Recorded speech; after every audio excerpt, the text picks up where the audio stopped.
My name is Leslie Struck. I am the curator of the archive here at the Fort Collins Museum of Discovery, and I wanted to thank you all for coming out tonight for our program, Frederick R. Baker, Soldier, Pioneer, Mayor. So I'm also excited to have this program tonight because Fort Collins was founded in the years of the Civil War, yet we do very little Civil War era programming here. We don't talk about it a whole lot.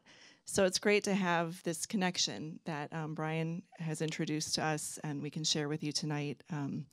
So hopefully this will just be the start of more programs that are very history oriented and focus on historical figures in Fort Collins and bring to light some amazing historical documents that are part of the archive now, which is just really exciting for me. So we'll hope to keep doing more of this in the future.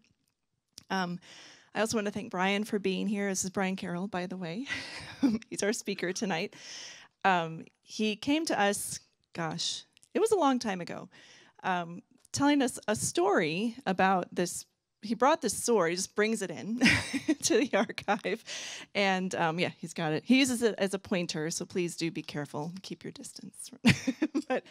And started telling Linda Moore, the collections curator, and me about the sword and the story he has uncovered behind it.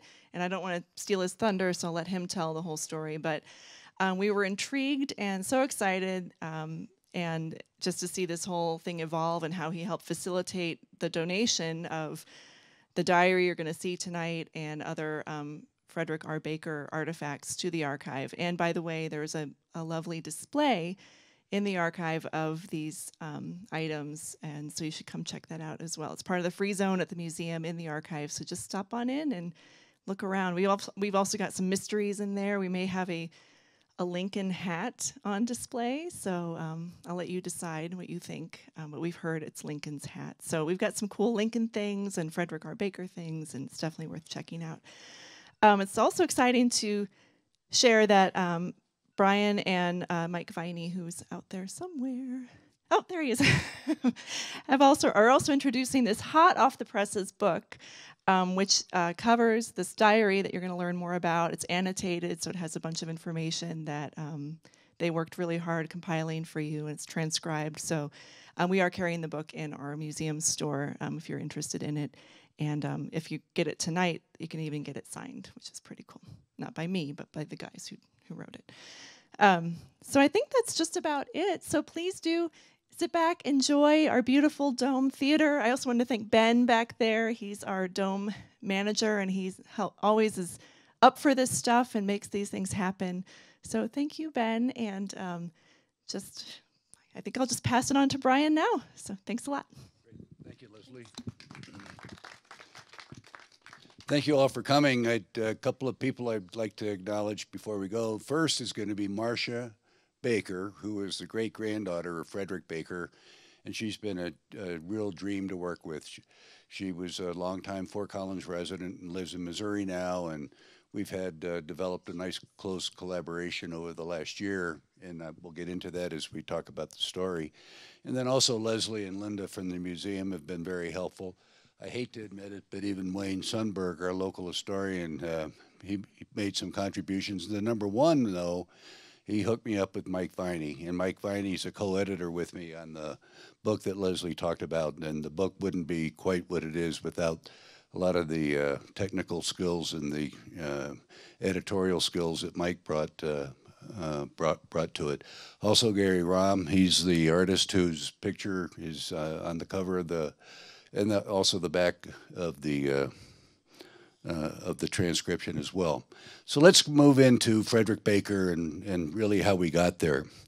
A little more than a year ago, I was at an estate sale and I bought this saber.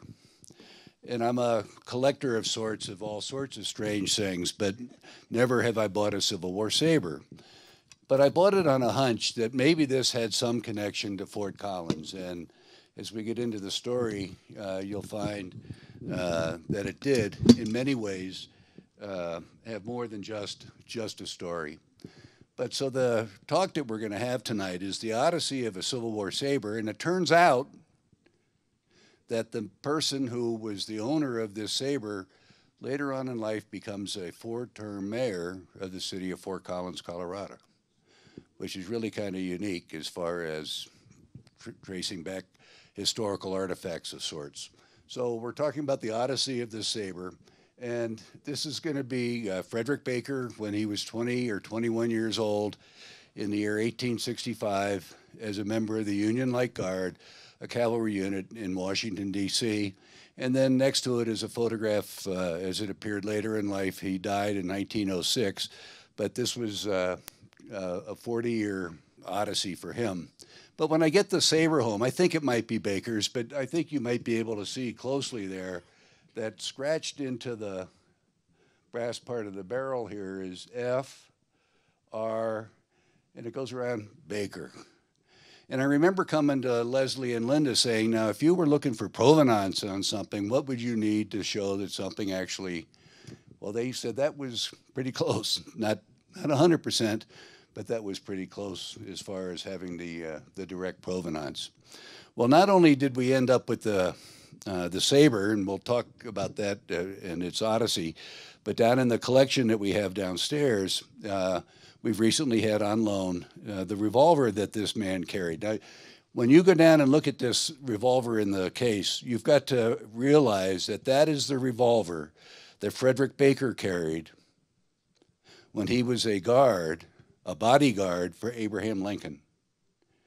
And that had he been on April 14th at Ford Cedar, this would have been the weapon that he would have used to respond to the things that happened to the president that night. So we have his holster, his bullet pouch, his cap pouch, and the revolver itself, and then the unique cavalryman's buckle. And that's down on display downstairs. It's a cool piece of history. So cool that if you look onto the cylinder of the gun, you have to look carefully at it, but this makes this a very collectible piece. Etched into that cylinder is this scene of a naval battle that occurred in the Gulf of New Mexico in 1843 when the Navy, the Texas Navy, went to war with the Mexican Navy being staffed by Civil War or by British soldiers, and the Texas Navy, never heard of it before, but the Texas Navy beat the British Navy in this battle in New Mexico, or in the Gulf of Mexico in 1843. Well, the saber leads me to discovering the Baker family.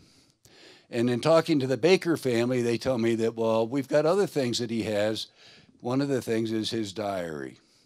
Right now, all of us know people, maybe even ourselves, who've kept diaries, and we put all sorts of intimate and details and not so detailed. Some days are better than others, but they had his diary, and they shared the diary with me. And then in talking to them over a period of time, they say they have other artifacts, and ultimately what's going to happen is that this saber is going to be donated to the Fort Collins Museum of Discovery. The diary has already been donated to the Fort Collins Museum of Discovery, along with some other artifacts that are on display downstairs. And this is a very unique piece of history, not just for the Civil War and Fort Collins, but the things that this young man was seeing in the period that he was a bodyguard. This is a diary for the year 1865, and it goes from January 1st until he was mustered out or discharged from the Army in September of 1865. Every single day, he makes some entries. And when I was going through the diary, I promised the family that I would transcribe it for them so they would at least have a copy available for their family and stuff. Look at the passage right here that is just kind of tucked away on April 14th, 1865, President Lincoln assassinated. Now, when I saw that, that's when I realized that this wasn't just in any regular old diary that anybody would have had, that this was a very unique piece of history that a person who later came to Fort Collins was a witness to. So we know we got more than just this Civil War saber. It's got this great historical significance, and really, though, it's a story that can't be forgotten. And I think you'll see that Mike Vindy, the co-editor on the book, and I, we're kind of like keepers of history. We don't like history to get lost. And so this is a story that can't be forgotten, and you'll be surprised how close it was to being being forgotten in Fort Collins. So let's move on a little bit about the president. If you have any questions, feel free to ask at any time. Washington, D.C., it's Frederick R. Baker, UL, Union Light Guard, Washington, D.C., 18, but it didn't have the date. The leather cover of that diary is missing, and it was about that size. It's a little pocket diary, and it's on display downstairs, open to that page, which is really a cool historical page.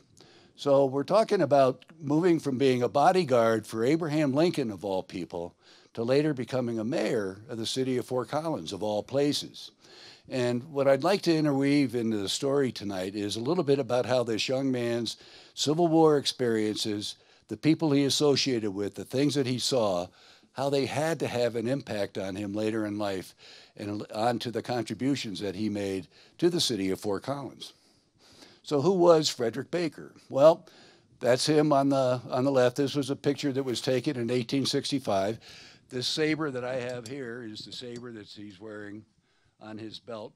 The belt buckle and the holster and other accoutrements that you have there are on display downstairs in the archives. And then a later picture of Frederick when he was mayor of the city of Fort Collins. And to show you how important Frederick was, you only have to read the obituary that occurred, or that was in the Weekly Courier when he died in 1906. Now, I know when they write my obituary, it's going to be one of these things, you know, he came, he went, goodbye. But you have his. In the death of Mr. Baker, Fort Collins loses one of its best known and most substantial citizens, a man who was faithful to every trust reposed to him and whose word was good as a bond, a citizen active in the affairs of life and a familiar figure in social, political, and religious circles. What Mr. Baker promised to do, that he did, and what he refused to do, no power on earth could make him do. He was a man of earnest convictions, strong in his advocacy of the right, a fearless, persistent enemy of wrong in whatever form it appeared, and a thorough Christian gentleman. Though firm and steadfast in his own beliefs, he was by no means intolerant, for he had the utmost charity for the honest convictions and opinions of others. Now, this is in 1906 when he died. He was born in 1844. So what happened in those intervening years that allowed somebody to write such a warm, wonderful recollection of this man's life? Well, let's start with, let's quick get through the Civil War. He emigrated here, and he ended up, had the Poudre River Farm, which is down on along the Poudre River between Mulberry and Elizabeth. It's where Poudre Valley Hospital is now, and as well as the Fort Collins, Coloradoan offices. And the city has a large waste area for tree stumps and asphalt and stuff, and that overlooked the Poudre River where Baker had his house. And in 1893, there was a newspaper article about the wonderful things that he had done on his farm. He had the 6th largest melons in the county. He was growing wheat and hay. He was selling potatoes for 3.5 cents, had a turnip that was 30 pounds. He had a 33-inch circumference onion, 35 tons per acre of carrots. He had the first celery in Fort Collins, and he had the great pumpkin of 1882, and it traveled all the way to Boston, Massachusetts to be put on display there.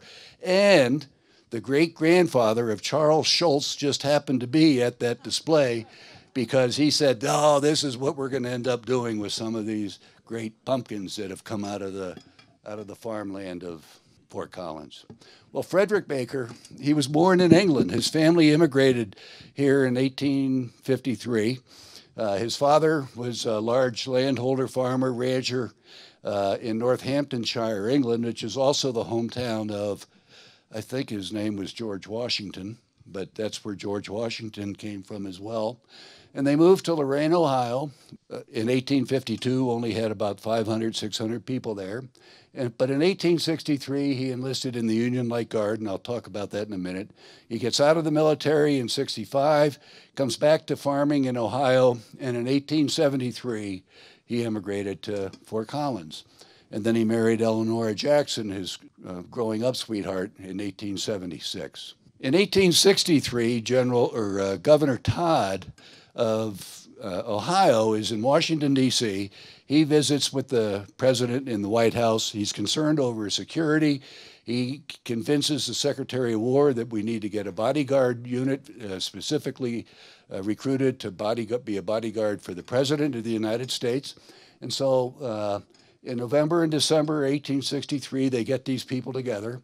But what they do to make this representative of the state of Ohio is they decide that they're going to get one recruit from every county in Ohio. And these recruits are then going to represent the whole state of Ohio. And they had, I think, 106 total in the regiment, but they only had maybe 95 counties or so, so there were a couple of doubles. But Frederick was the one who was selected for Lorain County in Ohio, where Elyria was. And they enlist for a period of 3 years. So they have a 3-year enlistment, and they're volunteering for special duty. They don't know what they're volunteering for. They think they're going to be SEALs or something, but they know that they're going off on a special assignment, but they don't know what it was. And the thing you have to keep in mind for the Civil War period, the number of people that we had serving at the time. There were 3 million total soldiers, and when you come down through this, 14% of them were cavalry, of which the Union Light Guard was a cavalry unit, and they represent this 0.00005% of the soldiers who were involved in the Civil War. So when Governor Todd gets his people together, they know that they're going to have a mounted escort and bodyguard for Abraham Lincoln. The soldiers don't know that, but that is what the design of the unit is supposed to be. And this information is coming from a book by one of the soldiers who fought alongside or served alongside Frederick, who put a narrative together about his service. The President of the United States, as we'll see on April 14th, was very reluctant to have a bodyguard. He didn't want the public to think that he was fearful of his well-being, so he chafed at the idea of having a bodyguard. Secretary of War Stanton insisted that that happen, and so he reluctantly agreed that he would go ahead and have the bodyguards. But he would sneak away from them as well. He wouldn't always tell them where it was that he was going. But what was important about this group of bodyguards is that they had to be really kind of special. They were hand-picked, remember, from each county, one person from each county. And they had to be above average in their intellect, morals, social skills, and their physical skills. Frederick, I think, was 6'1" or 6'2", a little bit taller than the average height of the soldier at that period. So in December, they're told to report to Washington, D.C., which they do. They report to Secretary of War Stanton, and that's when they're told that they're going to be bodyguards for the president, and that they're going to be assigned to duty at the White House. And they were really, really upset because they thought they were going to be going on the front lines and doing all this really special kind of stuff. And they were really, really kind of upset at what was happening. But in any event, they were deployed to the White House, and they also were assigned to what still is called the Soldiers' Home in about 3 miles north of the White House, which was a summer White House for the president, Mary Todd, and the children, because it was so hot and kind of stinky and mosquito-borne in Washington, D.C. proper. So they would escort the president daily during the summer from the White House, where he had his offices, to the Soldiers' Home. This is what the White House looked like in 1865. As we go through any of the photographs and pictures we have here, they're pictures of the period that we're talking about. So they're going to be these 1865 pictures. And then this is a nice aerial view where we have the White House here, and then over here we have the Secretary, or the War Department, the Navy Department, the Treasury Department, and I think it was the U.S. Patent Office over here. The president would come out of the White House every evening and beat a path to the War Department. The War Department had the only telegraph in the area. So the president's trying to communicate with his generals, and they had the telegraph operating in the War Department.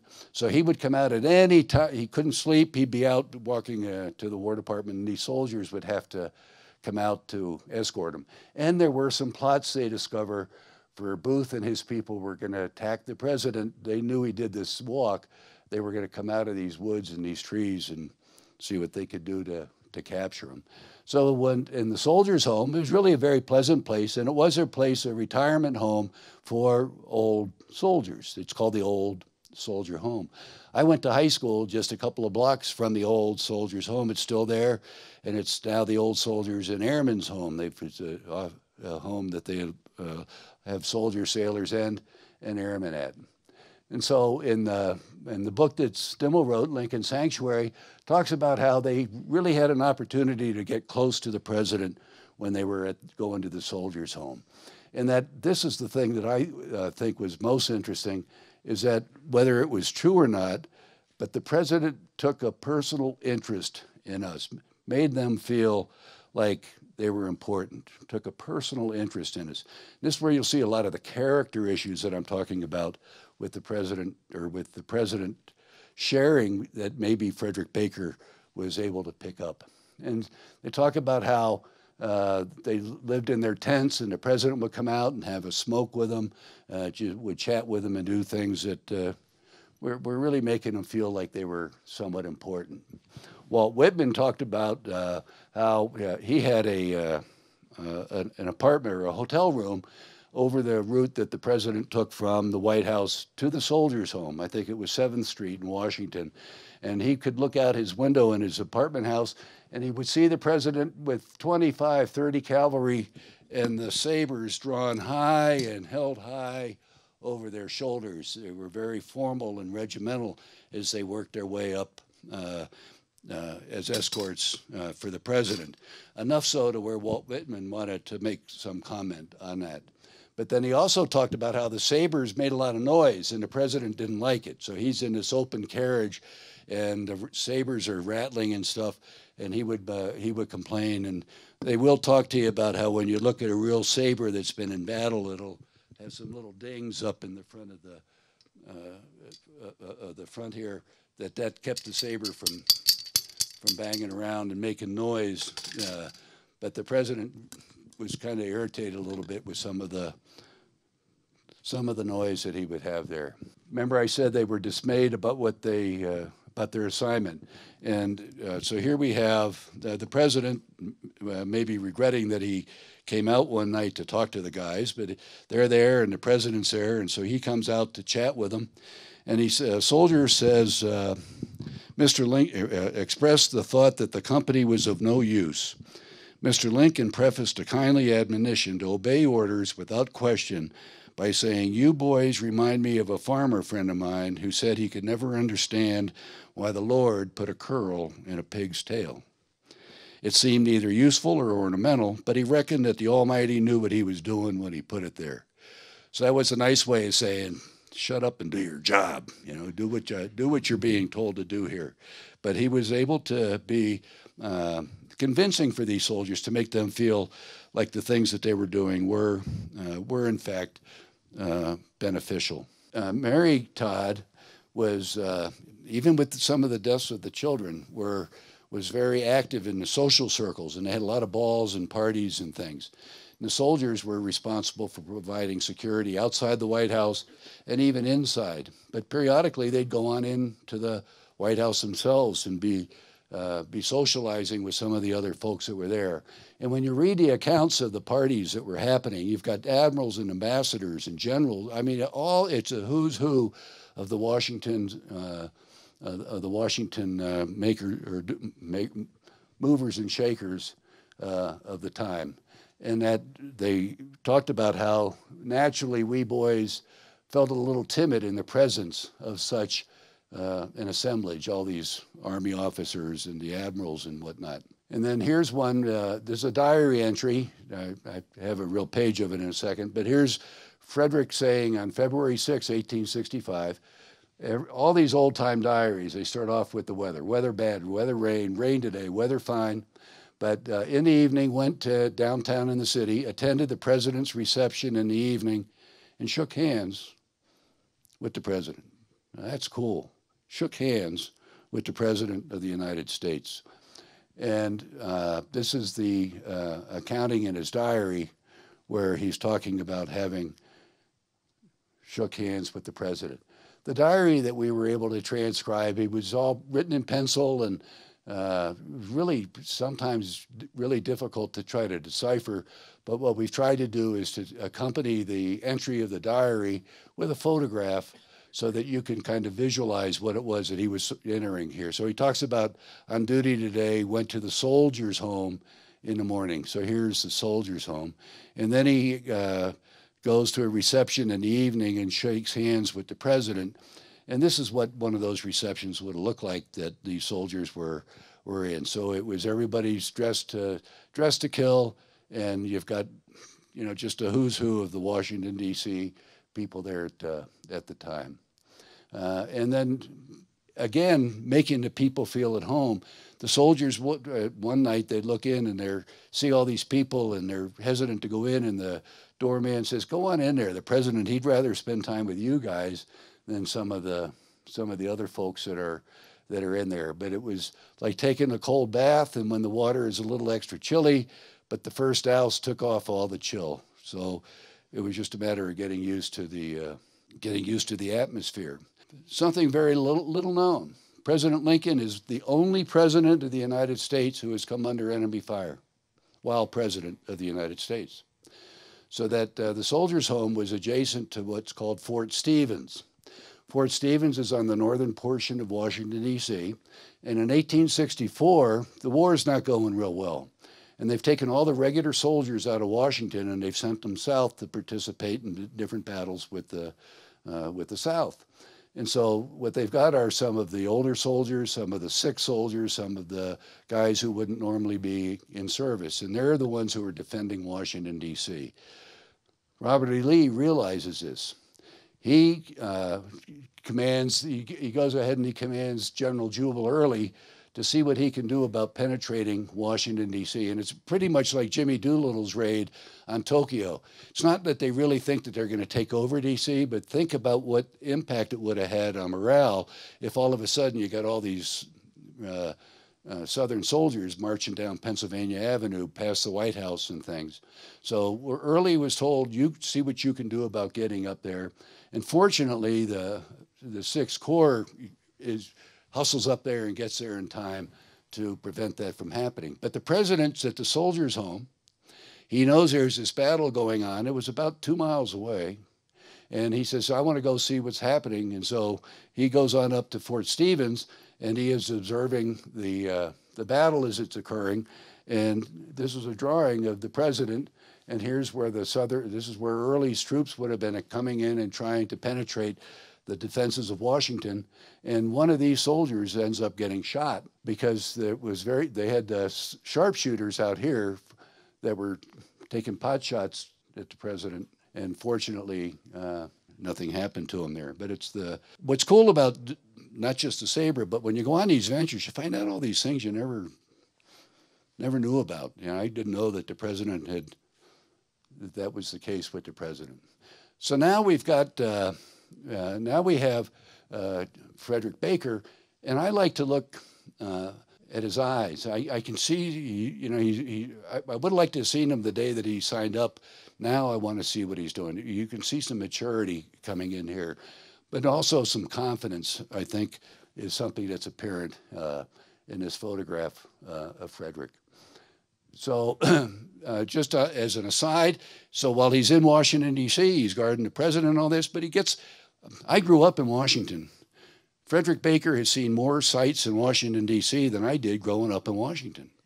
So they get a pass, and one of his White House passes is down on display in the archives. But there's an entry in Keller's diary about having a pass, and they go to the Washington Monument to see the stones that were sent from different states. So this is a picture of the Washington Monument as it would have appeared in 1865 when when Baker went there. And I always told people growing up that you've got, if you've gone to Washington, you'll see that the lower third, the stones are a different color than the upper 2/3. And I used to tell people that was because they stopped building it during the Civil War. Well, trying to verify this, because if I'm going to say it, I needed to know it was true. I was wrong. So what happens is that this, the Washington Monument has been sitting idle since about 1855, because there was a big hue and cry about immigration into the United States in 1855. They were afraid that the Irish and the Italians were going to come and take over. And each of the stones that you're seeing there, they were being donated by different states and different countries. If you go into the inside of the Washington Monument today, you'll see the name of the stone, where the stone came from, what quarry it came from in the state and things like that. So they called them the do-nothings. They, in about 1855, they raid the stash of stones at the White House, trying to find the stone coming from the Pope. They're looking for the stone that came from Rome, because they're afraid that it's going to be a signal to the Irish and the Italians that once the Pope stone is set, that's to upright, come on up and show your cause. And so they didn't start rebuilding the Washington Monument until about 1872 or 3, but Baker would have seen it in its raw stage. And then this is Washington and the swampy conditions that it was at the time. And this was a sample of a pass. This is one that he got when he was a bodyguard for Andrew Johnson, because after Lincoln was assassinated, they continued on there.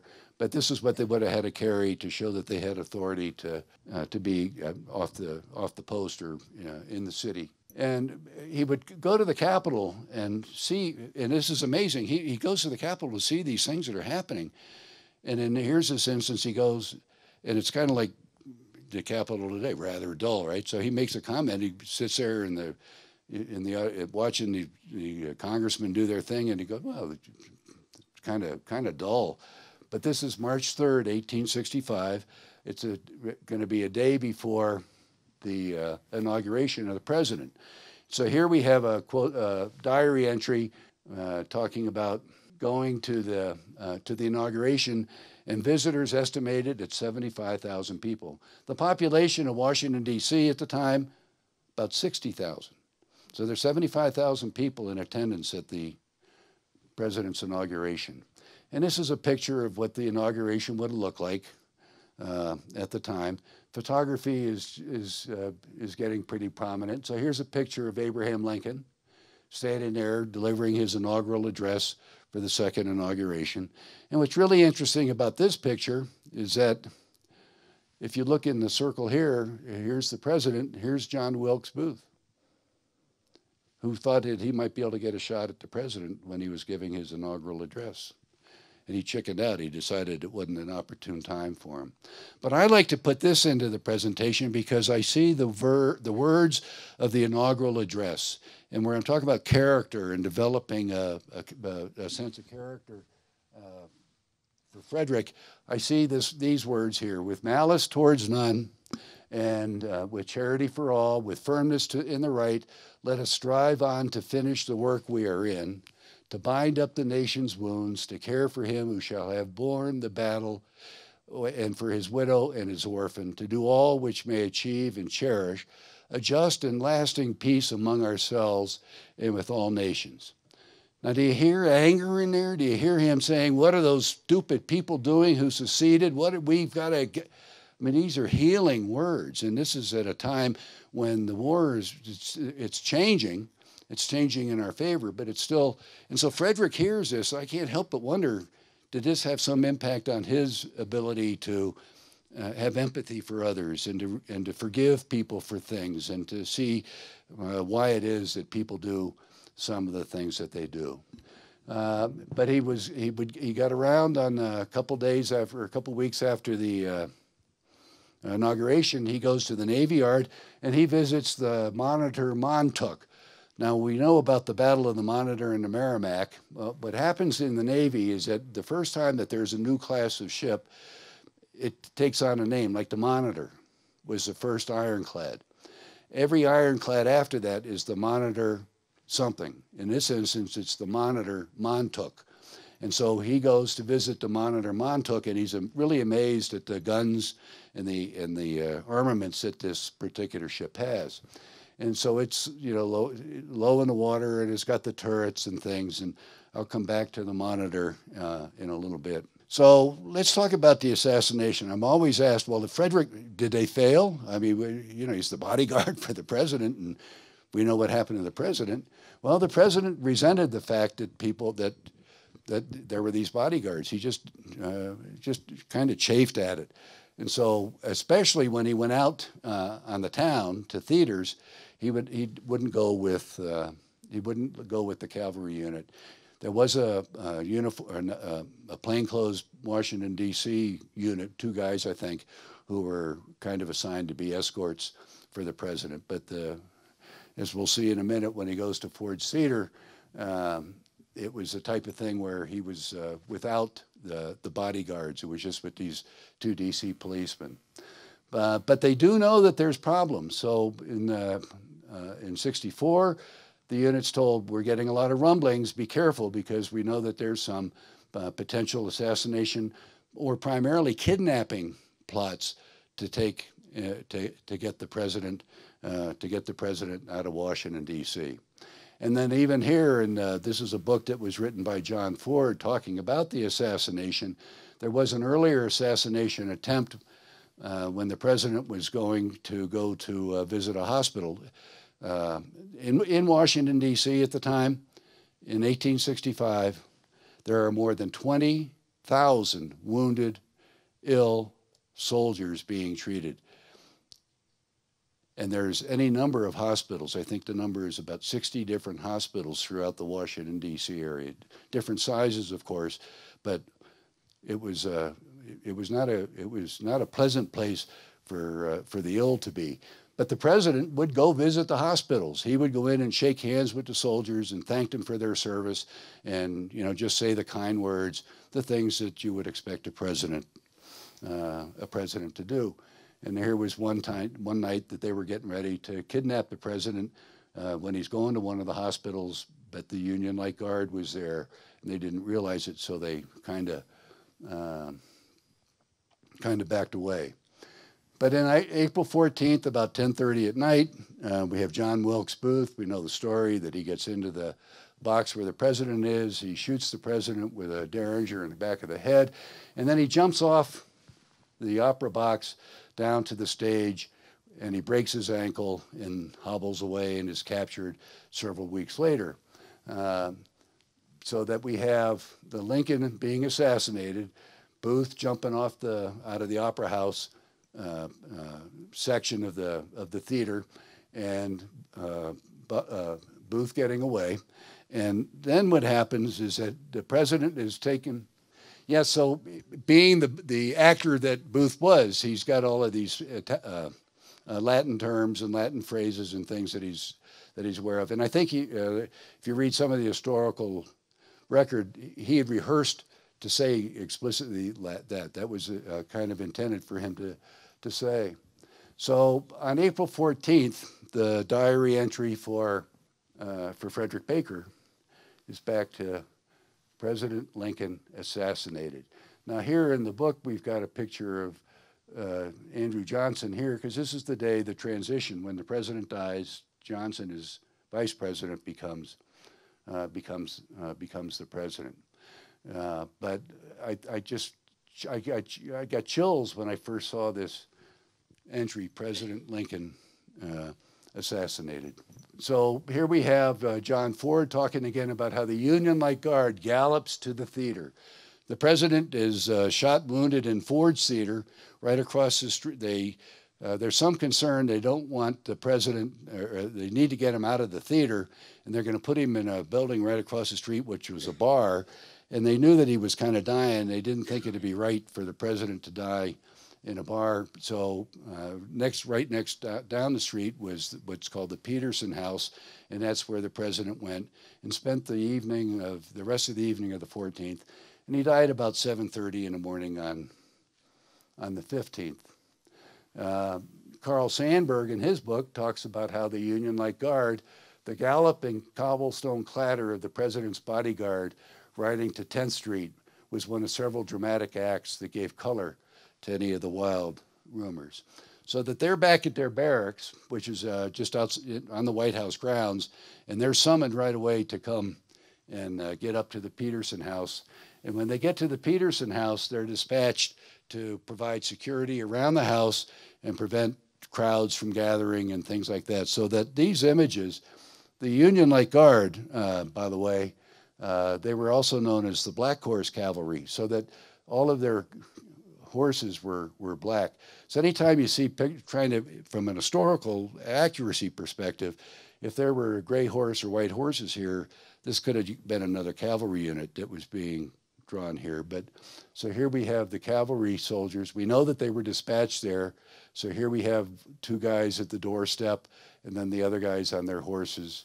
And this would have been Frederick Baker. Frederick Baker was on the scene the night that the President of the United States was assassinated and dying in this house here, the Peterson House.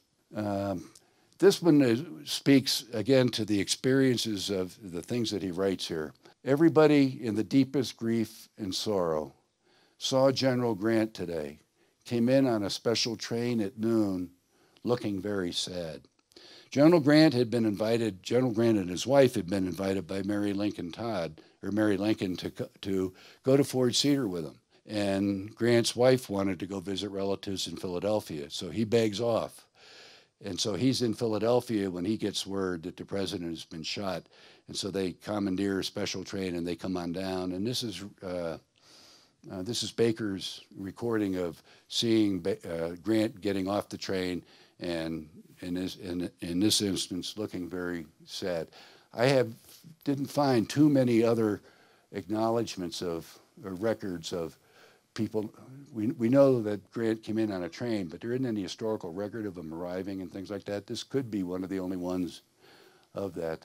This is Evening Star, was a newspaper account talking about how after the president died, an escort of cavalry, the Union-like Guard, under the command of Lieutenant Jamison, accompanied the remains, which were followed by General Lager and others. This is, as an historian, this is the thing you're looking for verification of, yes, this was the Union-like Guard that were there. It's a separate reporting that comes. But this, again, would have been our friend Frederick Baker as part of that guard.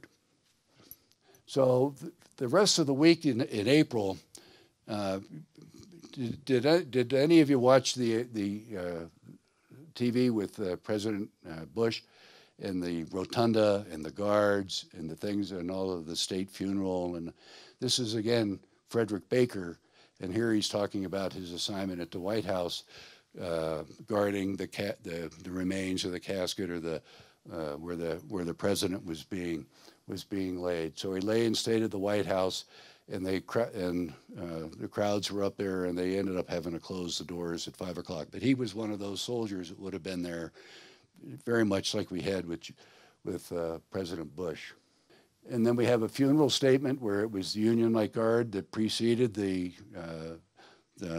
body of Abraham Lincoln as he proceeded to go from the White House to the Capitol. This would have been a shot of the guards, the way this is the White House, and then here I think this is the Capitol and the people that are there, and talks about all the people that were there at the coming to pay respect to the president. And I've added this, and Private F.R. Baker as well, along with Farragut, the Grant, the different ministers, Andrew Johnson, and some of the others. And so we have, what I really like is I almost entitled a book that I was going to write. So here we have April 19th. Our company goes to the funeral in mourning, the procession very large, but all I can say, every person felt and mourns the loss of so noble a man. Wouldn't that be a great title of a book? What the loss of so noble a man. And what a way to say it. I mean, it has so much meaning. And so this would have been the procession from the White House to the Capitol. And this would have been the Union Light Guard in here, preceding and then working their way down to the Capitol. And then the president lay in state in the Capitol for a day, and then his remains were taken out and moved to go back to Illinois. And then this is another fitting, I thought, entry that he puts in his diary, where he talks about, go to the Capitol today to see the remains of our beloved president, gazed upon that face for the last time, the face so long familiar but now changed. And then he's got to include the weather. I mean, that's a very nice descriptive. You can feel the mourning and the the things that are happening there. And then I was able to find this kind of cool picture of going up and looking at where the people would come up and gazing upon the president. I talked about the Montauk earlier. While he's on the USS Montauk about 2 weeks or 3 weeks before the president's assassinated, that's where they held all of the assassins were held in custody on the USS Montauk, and they did the autopsy on John Wilkes Booth in the USS Montauk. Kind of found that a little ironic. He gets his discharge in September of 1865.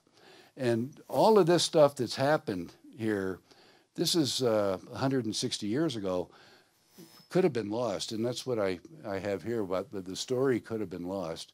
But really what happens is that in the 1950s, here at the museum, or at the Carnegie building, which used to be the museum, there was a display of some of the artifacts that are on display here now. And then they kind of get lost in history. And that's only 70 years ago or so that this would have happened.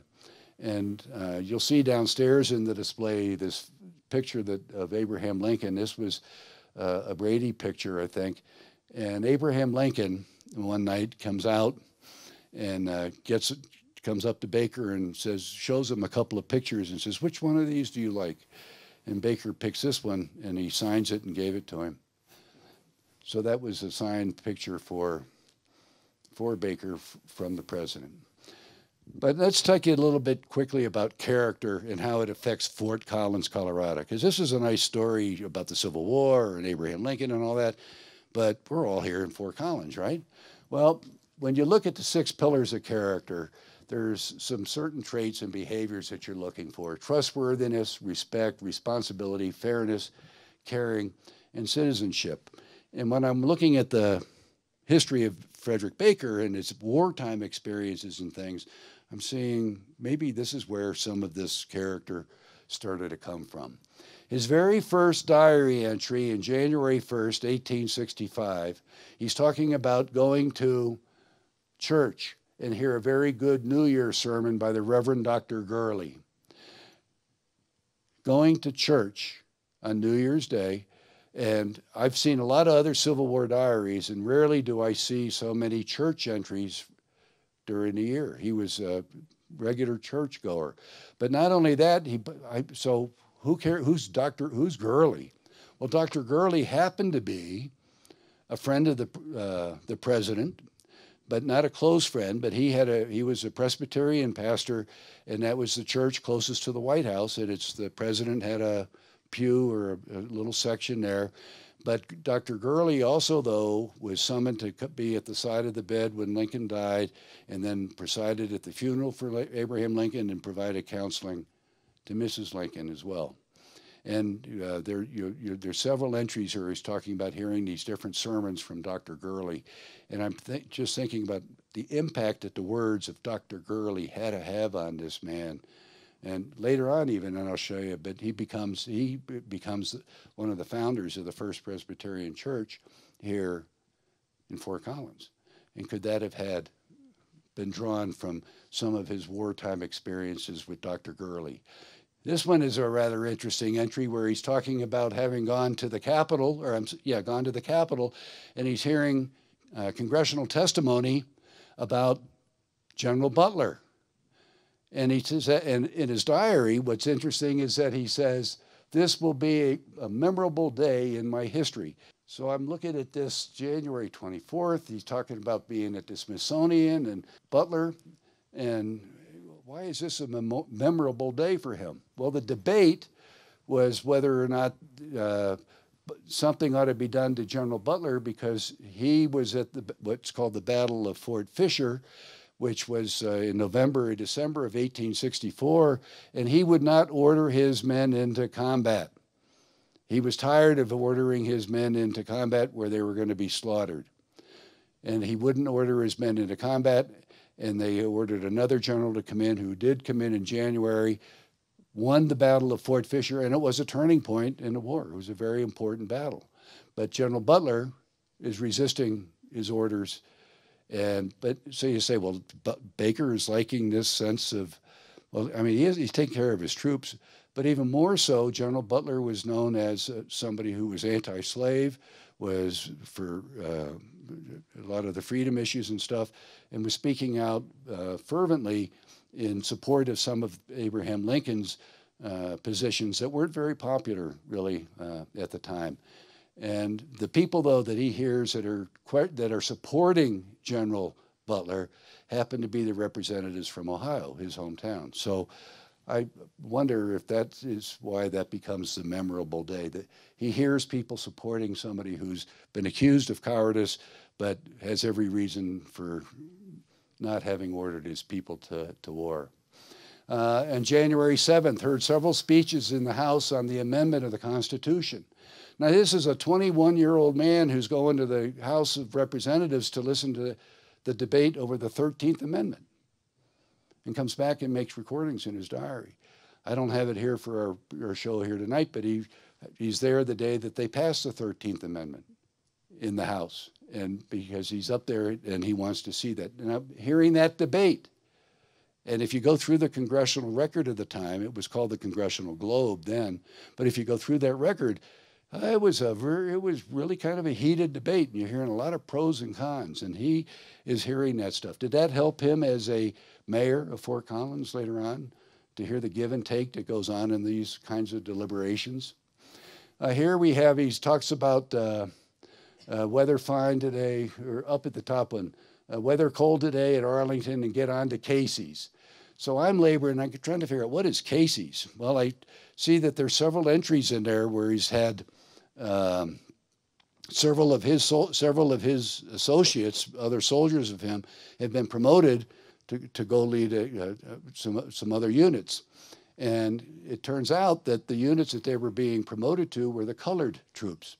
The colored troops in the Civil War they had white officers. They didn't believe that they could be officers, that they could manage themselves, so they had white officers.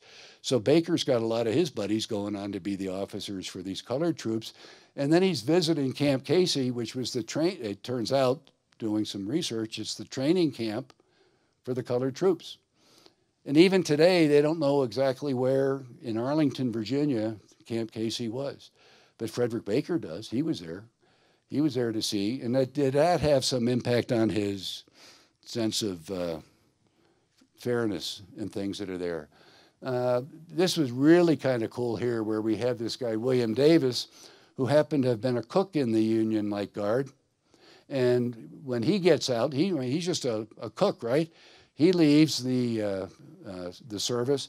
He goes back to West Virginia, and he becomes the first, he establishes the first school for blacks in West Virginia, and he was one of the teachers of Booker T. Washington. And he was a cook for Frederick Baker. That had to have some impact on him as a young man and later on in life. And here he makes an entry here about how Langston of Oberlin comes to and this is where he's visiting President Johnson. Well, who's Langston? Langston was the Martin Luther King of the day. He was from Oberlin, Ohio. Was the first president of the. He helped found the law school at Howard University, and he was one of the freedom supporters at the time, trying to influence the president, Andrew Johnson. But Baker sees him. Not only that, but he takes time to go to the trial of the assassins for Abraham Lincoln. And so, but he just doesn't attend the trial. He talks about how Surratt, Payne, Atzerodt, O'Loughlin, Spangler, Mudd, Harold. He lists the names of who the assassins were, and that he's taken the time to go to hear the deliberations for them. It all ends in September of 1865, and the very last entry that's in his diary, after all of these wonderful entries, cutting corn all day. So he's back to being the farmer in Ohio. I think that's really kind of wonderful.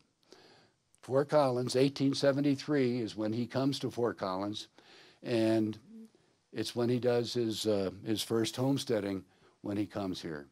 So what I really kind of find interesting, though, when we go through the diary into things, here's an entry for April 29th, 1865, where he talks about, in the evening, went to see the Rocky Mountain painting, a splendid picture. So I end up trying to figure out what the heck painting was it that he saw there.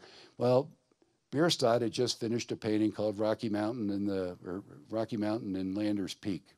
And it was on exhibit at the New York Museum of Art, and it was also down at would have been the Museum of Art associated with the Smithsonian at the time. But could this have been one of the things that enticed him to want to come out to Fort Collins and the mountains and the things in Colorado later on in life? But we did have a quick history thing for Fort Collins, where Nathan Meeker and Horace Greeley, when the people that they're proposing to be part of their colony, sounds like the criteria for the selection of the Union Night Guard. People of good moral character is who they want to come out here. When Horace Greeley and the folks were coming for the Fort Collins agricultural colony, talks about the fort in Fort Collins had been abandoned. It closed down in 1866, but then it's 1872 that the land reverts back to being able to be homesteaded or being available to the public. We have Meg Dunn in one of her articles a while back. She writes about trying to describe how cool Fort Collins was. In 1872, the Fort Collins agricultural colony was created to induce people to move westward. The Union colony in Greeley had been a draw for families to move west, so the folks in Fort Collins decided they'd form a colony as well to try and bring a few more non-natives to the area. The local newspapers included grand descriptions of the hospitable climate, the productive land, and the nearby mineral resources. So that's how they're trying to paint Fort Collins at the time. But then, not everything is as you might see, because here we have Isabella Burge. She was the first woman to climb Long's Peak.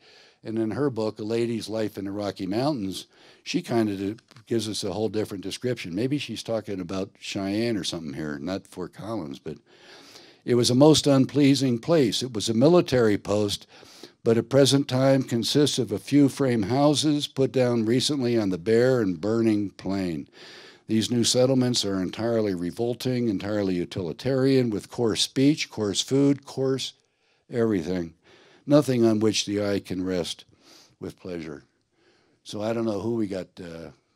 We got Meg Dunn's, or we have Isabella Burge. Maybe it's somewhere in between. This is a picture of the woman that Frederick went back in 1876 to marry, his sweetheart back in Ohio. So Frederick homesteaded in 1870. He arrives here in 73, puts down a claim on that parcel of land that I described earlier along the Poudre River. This is just a view of the house, and this is a view of the Poudre River. Something that I hope to do. One of the things with our book is that the proceeds are going to be going to historical preservation issues. We hope to be able to maybe buy an interpretive sign to put on the Poudre Trail there below where the Baker house stood, to try to let people as they're walking along the Poudre Trail know a little bit about the place that's up above them. And this is what the house would look like at the time. He brought a whole bunch of people with him from Ohio at the time. So Frederick is sitting in the buggy here, and this is his son Edward, who later becomes the president of the Fort Collins National Bank and a prominent citizen himself. And then these are folks that came from Ohio. And then this doesn't look like our Civil War hero here. Later in life, he was kind of sickly. So here's Frederick, and then some of the other. And I think this dress here, forget the Avenel Museum there at the Fort Collins High School, the textile museum that they have there. I think that is there or was there for a period of time. And then this is a picture that was in the 1893 newspaper, and it's talking. These are homes of Frederick's. This is the house along the Poudre River. Here's the railroad track. He used to complain about how he could never get across the track there because they were always backing up. But it's the same track, it's the same place, and this is where that slash pile is. And then right over in here would have been where the Coloradoan building is. Then this is his house. This house still stands at Sherwood and Mountain Avenue. It's right on the corner. And it looks very, very much like this here. It hadn't changed much. His porch is still there. And the house right here is the more famous Avery House. So he moved from this house to this house, and he built this house prior to Avery building his house, if I have read the records right. And then this is a house that's called the Baker House, and it's on Mulberry Street at Mulberry and Matthews. I think I just said that it was Mountain and Matthews. It was Mountain and well, anyway, this one is at Mulberry and Matthews. It's there now. It's a salon. You'll see it's broken up into different apartments and things. But this is the Baker House, and it's a national or a state historical record site or historical site. And there's Frederick that's there. And look at the sprinkler system that they had there. He was on the board of directors for the First National Bank, along with some other notable people, Avery being one of them, Peter Anderson, F.R. Baker, Bennett.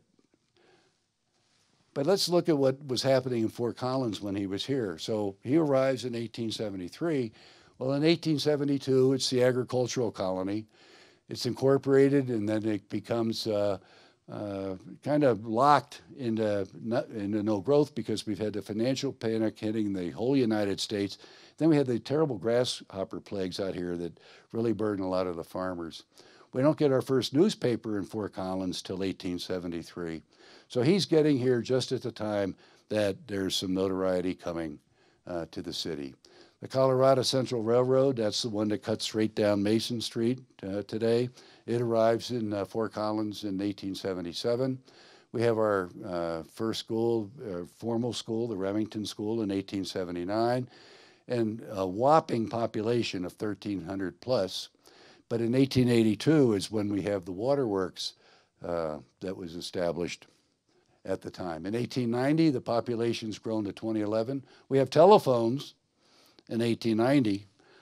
I don't know, if you only got 2,000 people, why you'd have to why can't you just go down to the barber shop and talk to them? We have Dr. McHugh's Hospital in 1893.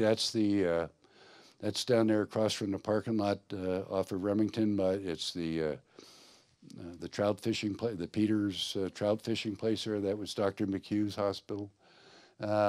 And then in 1895, the anti-liquor license was passed while he was mayor.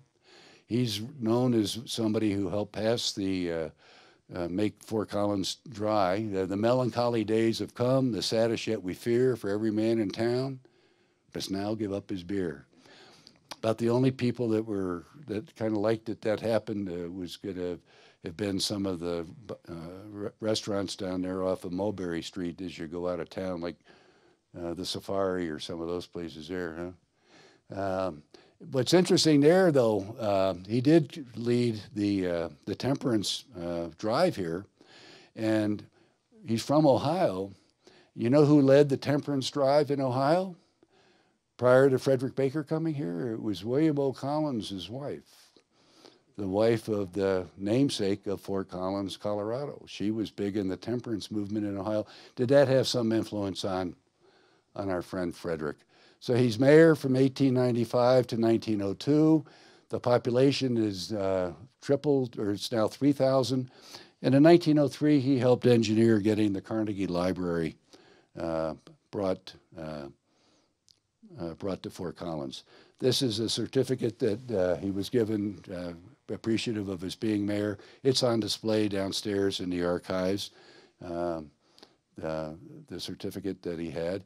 This is a nice letter from people that are thanking him for the work that he did to bring in the monies for the Carnegie Library.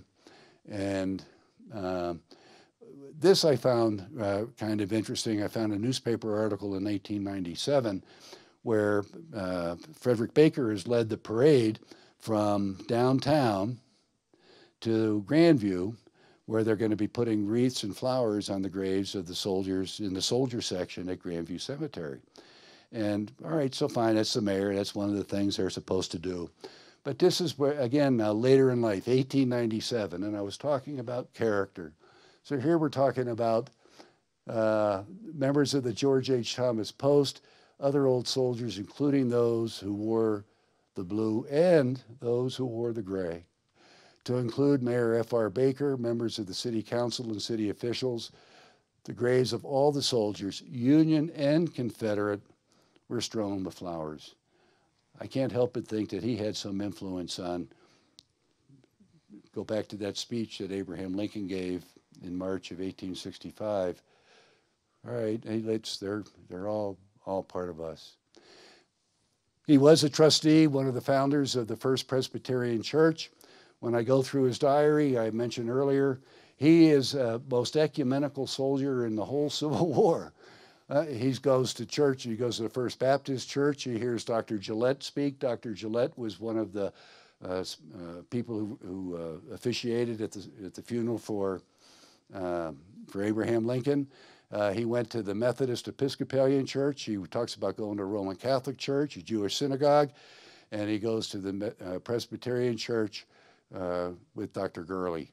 A real ecumenical church experience. I can't help but feel that had to have an impact on him as a man. So here he is with he and Eleonora, his wife, and a nice kind of formal picture that they had there. Let me wrap it up with some of the own words of Frederick R. Baker. If I was to wake up 100 years from now, I would expect to find Fort Collins with a population of 100,000 people, 9/10 of whom would be engaged in the manufacture of batteries, buttons, wires, and wheels. No man or woman would be allowed to vote unless they understood electrical engineering. Houses would be cooled in summer and heated in winter by electricity. Women would have pockets in their clothing. If you wish to communicate with a person in New York or California, you would sit at your table or desk, touch a button, and your communication would be produced in writing to whomever you had called. And that's where we end up with those wonderful lives of Frederick R. Baker. This is a litany of the things that he did while he was an official here in Fort Collins. And I end it with the obituary that I started with, thinking that, again, that Civil War experience and the developmental experiences he had to have an impact on us today when we think about the wonderful things that we do here. He had to have an imprint. And he was almost forgotten. And that's the sad part of this. But fortunately, it's not the case anymore. So thank you very much. That's it for Frederick.